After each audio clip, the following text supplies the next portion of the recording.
어느 게 진짜 단풍잎일까요?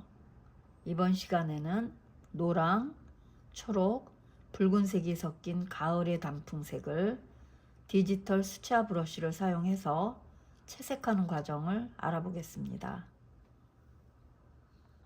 스케치 방법은 세 가지가 있는데, 첫 번째는 트레이싱지 기법, 두 번째 그리드 기법, 그리고 마지막으로 관찰해서 그리기.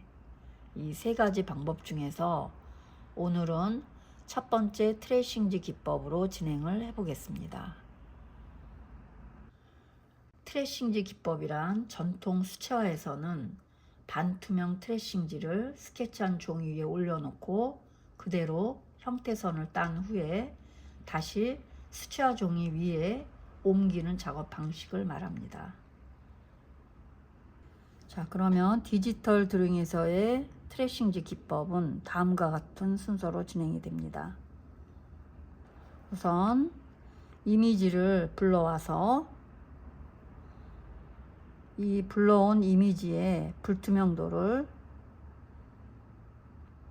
낮춥니다. 보통 20에서 40% 안에서 편한 구간에서 맞춰놓고 진행을 합니다. 그리고 새로운 레이어를 하나 추가합니다. 우리는 이 레이어 위에 반투명으로 보이는 이 이미지의 형태선을 그리게 됩니다. 즉 디지털 드로잉에서는 이 불투명도를 낮춘 레이어가 바로 트레이싱지입니다. 자, 이렇게 놓고 그대로 형태선을 따게 됩니다. 아셨죠? 이 방식은 형태를 정확하게 옮길 수 있어서 초보자에게 특히 도움이 됩니다. 하지만 단순히 선을 베끼는 게 아니라 곡선의 흐름과 구조를 눈으로 익힌다 라는 것이 핵심입니다. 선을 따는 동안 이 잎이 어디에서 빛을 받고 또 어느 쪽이 음영이 되는지 그 부분도 함께 관찰해 보시면서 스케치를 해야 되겠죠. 스케치는 스튜디오 펜으로 하겠습니다. 투명도가 조금 낮은 불투명성이 있는 스튜디오 펜으로 형태선을 따고 색을 집어넣겠습니다.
자, 그 다음에 채색을 하게 되는데 간단히 순서를 정리해 보겠습니다. 우선 두 레이어 중에 나뭇잎 레이어를 먼저 시작하게 되죠. 여기에서 색상의 구역을 한번 관찰해 봅니다. 우선은 초록색 구역과 그 다음에 노란 구역이 있고 그 위에 붉은색의 색들이 흩어져 있죠. 그래서 처음에 우리는 이런 톤을 관찰하면서 톤 정리를 들어갑니다. 사용하는 브러쉬는 수채화 브러쉬, 워터 서키다 퓨전 워시, 이 브러쉬를 사용하게 됩니다. 이 브러쉬는 색과 색과의 섞임이 아주 자연스럽게 되기 때문에 큰 톤을 만들 때 아주 적합합니다. 그래서 이 브러쉬를 사용해서 큰 톤을 정리하고 그 다음에 다시 세부적인 톤 정리를 소프트 브러쉬와 그 다음에 웨트 브러쉬를 번갈아 사용하면서 번짐 효과를 통해서 조금 더 세밀한 톤을 조정해서 들어가겠습니다.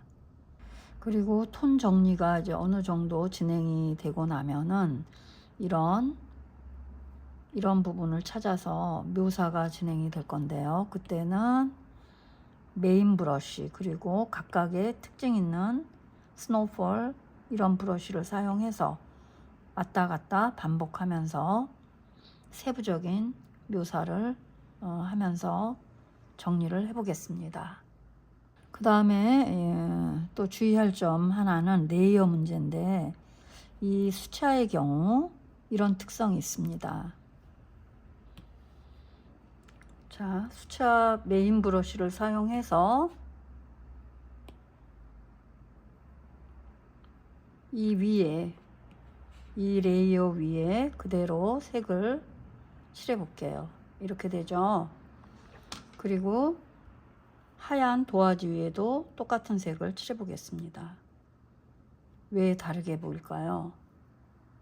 이번에는 이 레이어 위에 새로운 레이어를 하나 놓고 새 레이어 위에서 똑같은 색을 칠해 보겠습니다. 그쵸? 여기서는 왜 이렇게 안 보일까요? 이 부분을 이해하기 위해서는 우리가 진짜 수채화로 그릴 때를 생각해 봐야 됩니다. 종이 위에 물감이 아직 젖어 있을 때 그 위에 다시 칠하면 어떻게 되죠? 색이 서로 섞이면서 연해지고 퍼지죠. 디지털 상에서 이미 색이 있는 레이어 위에 색을 올린다는 것은 젖어 있는 상태에서 색을 올린다고 생각하면 됩니다. 즉, 이 레이어는 색이 밑에 색이 아직 마르지 않은 상태, 즉 젖어 있는 상태에서 이 색을 올렸을 때 바로 이 색과 노란색이 서로 번지는 효과를 가지게 돼서 연하게 보이는 겁니다. 아시겠죠? 자, 그러면 말린 후에 중첩을 시키는 효과는 어떻게 하느냐? 바로 새 레이어를 추가해서 그 위에 색을 올리는 겁니다.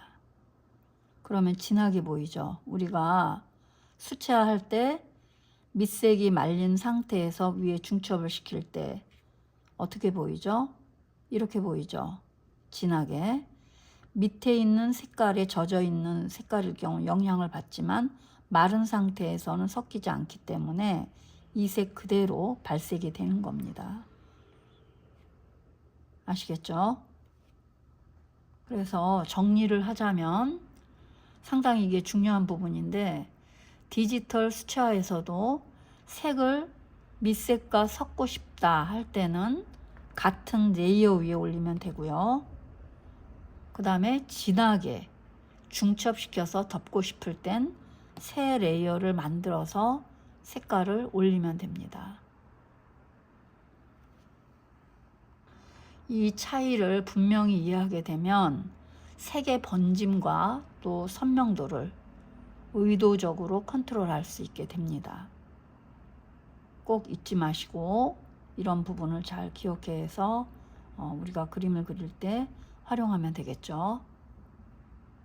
이런저런 중요한 사항이 너무 많다 보니까 그런데 이제 우리 수채화 처음 시작이기 때문에 반드시 알아야 될 부분이라서 이렇게 말씀을 드렸습니다.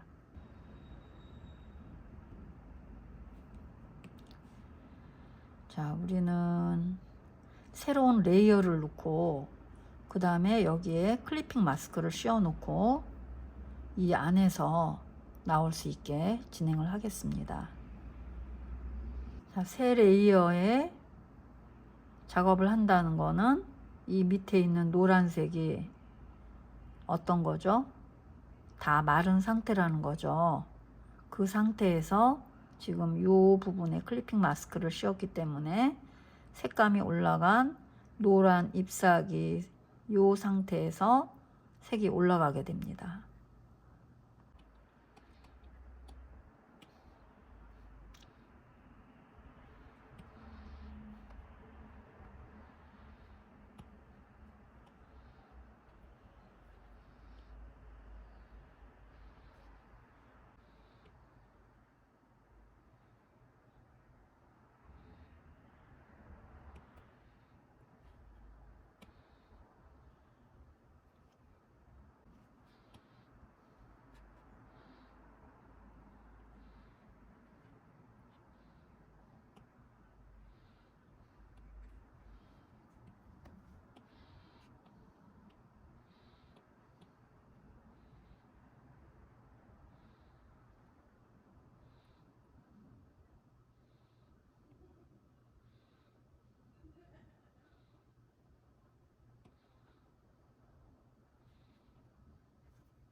이 매트 브러쉬의 경우는 물이 충분히 섞여서 들어가는 브러쉬의 느낌이 나죠.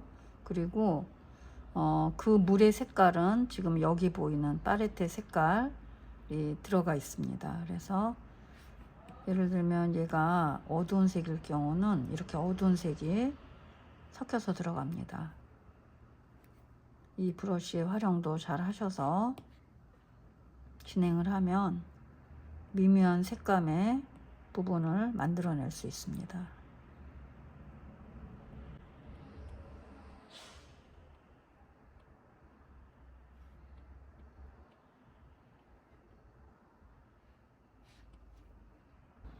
다시 이 초록색 계통부터 시작해서 조금 더 디테일한 톤을 만들어 보겠습니다. 다시 합체하고 새 레이어 추가, 클리핑 마스크. 색깔은 적당히 조정을 해서